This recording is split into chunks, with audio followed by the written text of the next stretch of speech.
નમસ્કાર મિત્રો, સ્વાગત છે તમારું મારી ચેનલની અંદર. ચેપ્ટર નંબર 10, મેળાની મોજ. રૂપલને મેળામાં જવું ખૂબ જ ગમે. તે તેની બહેનપણીઓ સાથે સ્થાનિક મેળાની મુલાકાત લે છે. તેની માતાએ તેમને 50 રૂપિયા આપ્યા હતા. મોટે ભાગે તેણે ખર્ચ તેની મનપસંદ સવારીઓ એટલે કે રાઇડ્સ ઉપર કર્યો. આ જો મેળો છે.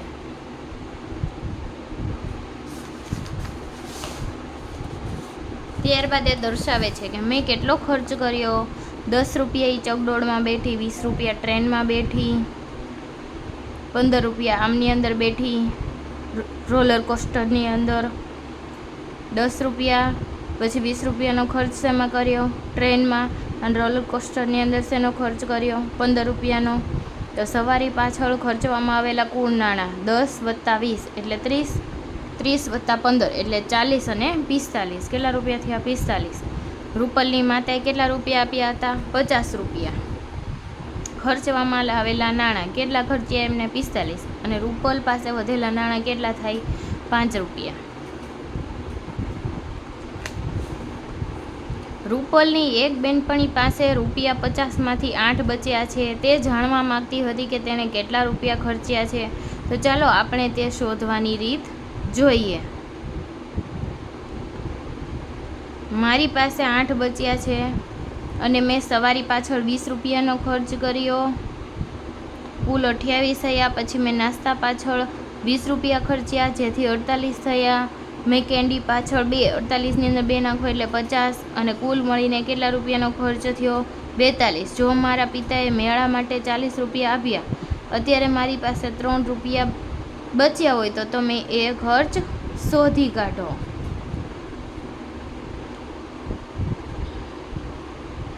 આવી રીતે પાછો હિસાબ કરવાનો છે.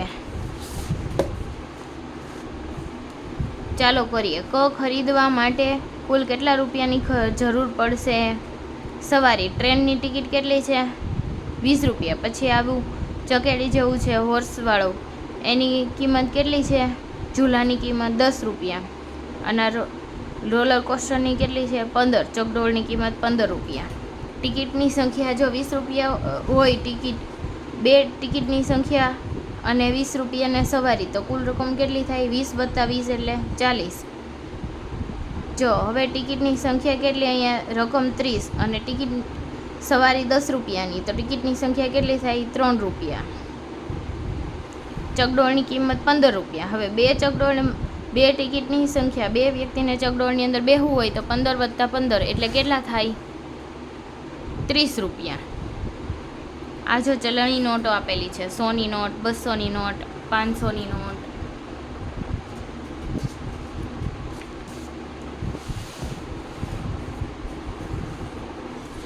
રૂપિયા 500ની નોટ પર 500 કેટલી લખવામાં આવ્યું છે એ આપણે જોવાનું છે. અહીંયા લખેલું છે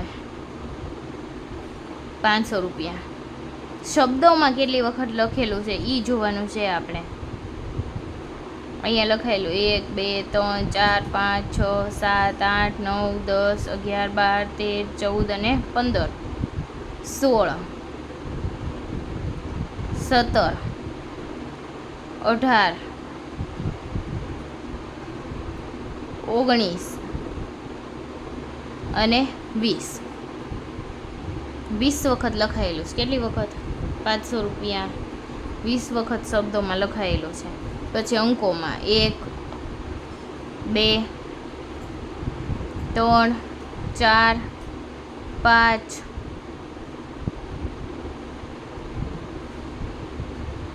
6.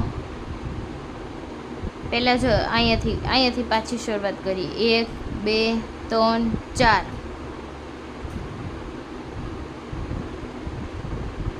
પછી 5, 6,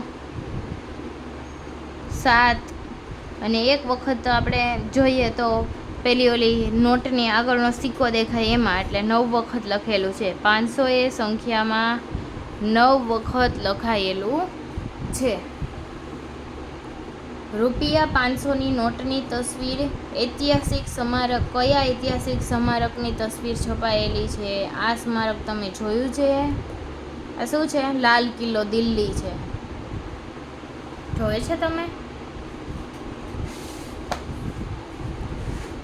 તેજલની દાદીએ કેટલાક જૂના સિક્કા બતાવ્યા જે તેણે પહેલાં કદી જોયા નહોતા. તો ચાલો આપણે નજર કરીએ. 25 પૈસા, 20 પૈસા, 10 પૈસા, 20 પૈસા. 50 પૈસા પ્લસ 50 બરાબર કેટલા થાય? 1 રૂપિયો. 100 પૈસા બરાબર 1 રૂપિયો. 1 રૂપિયો આપવા માટે 25 પૈસાના કેટલા સિક્કા આપવા પડશે? નીચેના ખાનામાં સિક્કા દોરવાના છે. 25 પ્લસ 25 પ્લસ 25 પ્લસ 25 એટલે કેટલા થાય? 1 રૂપિયો. હવે 20 પૈસાના કેટલા સિક્કાથી 1 રૂપિયો? 100 પૈસા બરાબર કેટલા થાય? 1 રૂપિયો થાય છે. તો 20, 40, 60, 80, 100 કેટલા સિક્કા જોઈએ? 1, 2, 3, 4, 5 5 સિક્કા જોઈએ.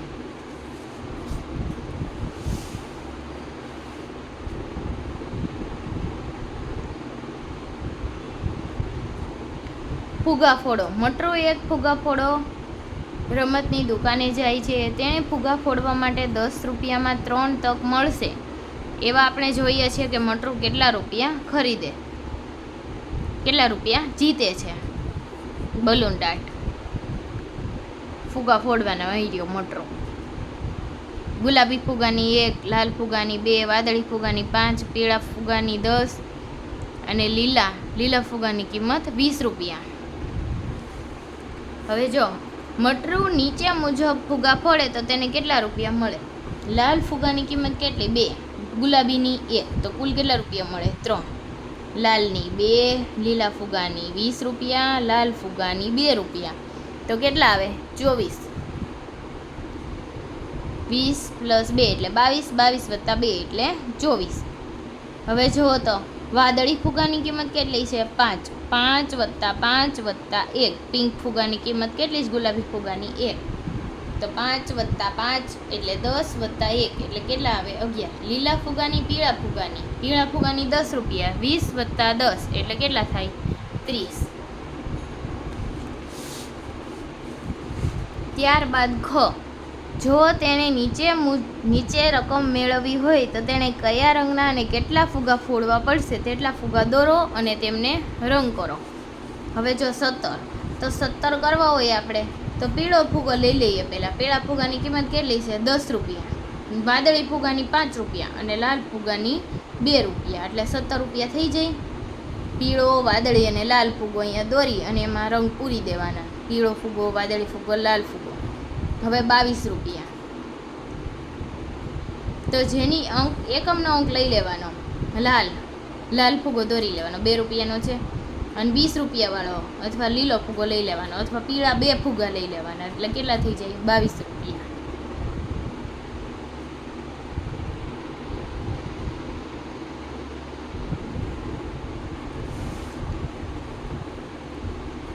ત્યારબાદ લીલો, પીળો અને ગુલાબી ફુગો કરીએ એટલે 31 રૂપિયા. તમારે તમારી રીતે લેવું હોય તો એક લીલો ફુગો, પીળો ફુગો અને બીજો ક્યાં લઈ લેવાનો? ગુલાબી ફુગો, અથવા તો 2 પીળા ફુગા લઈ લેવાના અને પછી હું લઈ લેવાનું? 1 ગુલાબી ફુગો. સૌથી વધુ રૂપિયા કમાવા માટે તમે કયા 3 જુદા જુદા રંગના ફુગા ફોડશો તેમને દોરો અને રંગ પૂરો. લીલા ફુગાની 20 રૂપિયા, પીળા ફુગાની 10 અને વાદળી ફુગાની 5 રૂપિયા. કુલ જીતેલી રકમ 20 વત્તા 10 એટલે 30 વત્તા 5 એટલે કુલ જીતેલી રકમ કેટલી થઈ જાય? 35 રૂપિયા. જો મટરુ પાસે 4 તક હોય તો તે કયા જુદા જુદા રંગના ફુગા ફોડી શકે? સૌથી વધુ રૂપિયા કમાઈ શકે છે તે ફુગા દોરો અને રંગ પૂરો. સૌથી વધુ રૂપિયા કમાઈ શકે એ ફુગા આપણે લેવાના, 4 ફુગા. તો સૌથી વધારે કોની કિંમત છે? લીલો, પીળો, વાદળી અને લાલ ઉતરતા ક્રમમાં લઈ લેવાના. ગુલાબી ફુગો નહીં લેવાનો કેમ કે એની કિંમત કેટલી છે? 1 રૂપિયો. હવે 20 વત્તા 10 એટલે 30, 30 વત્તા 5 એટલે 35, 35 વત્તા 2 એટલે કુલ જીતેલી રકમ હાઈએસ્ટમાં હાઈએસ્ટ કેટલી થાય? 37 રૂપિયા.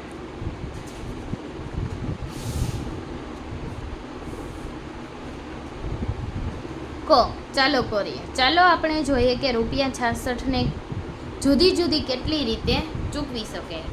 હવે જો 1 રૂપિયા, 2 રૂપિયા, 5 રૂપિયા, 10 રૂપિયા, 20 રૂપિયા અને 50 રૂપિયાથી શરૂઆત કરીએ. હવે જો લખેલી રકમ કેટલી છે? 54. હવે જો એ 54ને અલગ અલગ રીતે 10-10ની 3 નોટ, 20ની 1 નોટ અને 2 રૂપિયાનો 1 સિક્કો, એટલે કેટલા થઈ જાય? 54. એવી રીતે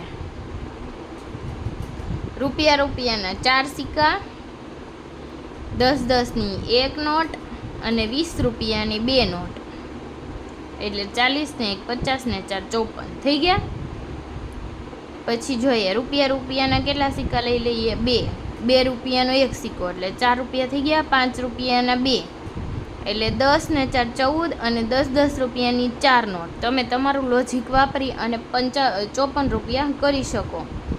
2 નહીં, 2 સિક્કા એટલે 4 થઈ ગયા અને 50 રૂપિયાની 1 નોટ થઈ ગયું 54. કો કેમ કે મારે 10-10ની 4 નોટ લેવી, 5 નોટ લેવીશ અને 2 રૂપિયાના 2 સિક્કા લેવા. તો એ રીતના પણ આપણે ચલણી નોટો અને સિક્કાઓનો ઉપયોગ કરી શકીએ. 85 રૂપિયા, 50 રૂપિયાની 1 નોટ, 20 રૂપિયાની 1 નોટ, 10 રૂપિયાની 1 નોટ અને 5 રૂપિયાનો 1 સિક્કો. બધી વસ્તુ એક લઈ લઈએ.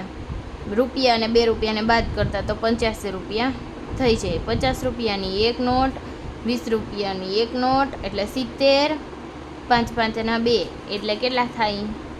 80.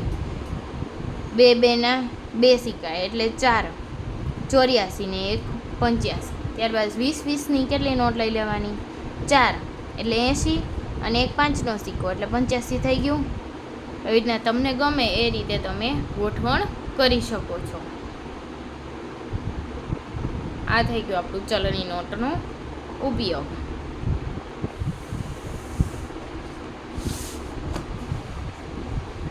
ચાલો ખરીદી કરીએ. એક બોલ છે 20 રૂપિયાનો, 3 રૂપિયાની પેન્સિલ, સંતરા. હવે જો એવી રીતના અલગ અલગ વસ્તુ આપેલી છે અને અહીંયા બધા એના સ્ટીકર મારી અને એમની MRP આપેલી છે, કિંમત આપેલી છે. વસ્તુઓ 15 + 28. વસ્તુઓને ખરીદવા માટે જરૂરી રૂપિયા 28 + 15, 8 ને 5 13, વધી પડી 1, 2 ને 1 3 ને 1 4. કેટલા રૂપિયા જોઈ ખરીદવા માટે? 43. હવે તમારી પાસે રૂપિયા કેટલા છે? એક 10નો સિક્કો છે અને એક 20ની નોટ છે. 30 રૂપિયા જો છે તમારી પાસે. વસ્તુ કેટલાની થઈ? 43ની. 30, 40 ને 3 13 રૂપિયા આપણે વધારે જોઈએ તો 13 રૂપિયા જરૂરી છે. 10 ને 30 + 10 એટલે કેટલા થાય? 40. હવે આપણી પાસે કેટલા રૂપિયા છે? 55. તો પૈસા વધે. જો ખરીદ કિંમત કેટલી છે? 40 અને આપણી પાસે રૂપિયા કેટલા છે? 55. તો કેટલા રૂપિયા બચે? 50 અને 55 કેટલા રૂપિયા બચે? 15 રૂપિયા. હવે 40, 20 + 20 એટલે 40 અને આ કેટલા થાય? 55. 40 + 55 5 અને કેટલા થાય? 9. 95 રૂપિયા થયા. હવે આ કેટલા રૂપિયા છે? 20 અને અહીંયા કેટલા? 5-5ના 2 સિક્કા એટલે 10 રૂપિયા 30. હવે વસ્તુ ખરીદવા માટે જરૂરી રૂપિયા કેટલા છે? 95 અને આપણી પાસે છે કેટલા? કુલ 20, 5 અને 5 એટલે કેટલા? 40 રૂપિયા થયા આપણી પાસે. હવે કેટલા રૂપિયા હોવા જરૂરી છે જુઓ તો? 95 - 40, 5 અને કેટલા? 55 રૂપિયા જરૂરી થાય આપણી પાસે.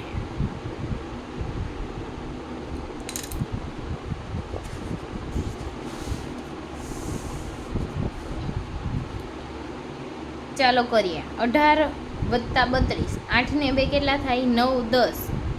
અહીંયા 0 વધી લાગી 1 2 અને 3 5. 5 + 7, 7 અને 5 કેટલા થાય? 12.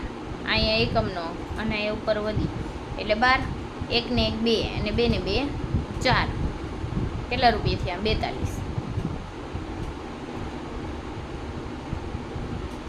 7 અને 0 એટલે 7, 5 અને 4 9, 5 ને 2 7, 3 ને 2 5 કેટલા રૂપિયા થાય? 57. હવે જો ક જયંતે ₹25ની કલમ અને 40 રૂપિયાની નોંધપોથી પર ખર્ચ્યા, તો તેમને કુલ કેટલા રૂપિયા ખર્ચ્યા હશે? 25 + 40 એટલે કેટલા થાય? 5 + 0 એટલે 5, 4 અને 2, 5 અને 6 એટલે કેટલા રૂપિયા થયા? 65. ખ મીરા પાસે ₹43 છે, કનિકા પાસે મીરા કરતાં 14 રૂપિયા વધારે છે, તો કનિકા પાસે કુલ કેટલા રૂપિયા થાય? મીરા પાસે કેટલા છે? 43 રૂપિયા. હવે કનિકા પાસે કેટલા? મીરા કરતાં 14 છે એટલે 14 એની અંદર ઉમેરી દઉં, બરાબર? તો કનિકા પાસે કુલ રૂપિયા કેટલા થાય? કેટલા આવે? 4 + 3 એટલે 5, 6, 7, 4 ને 1, 5, 57 રૂપિયા.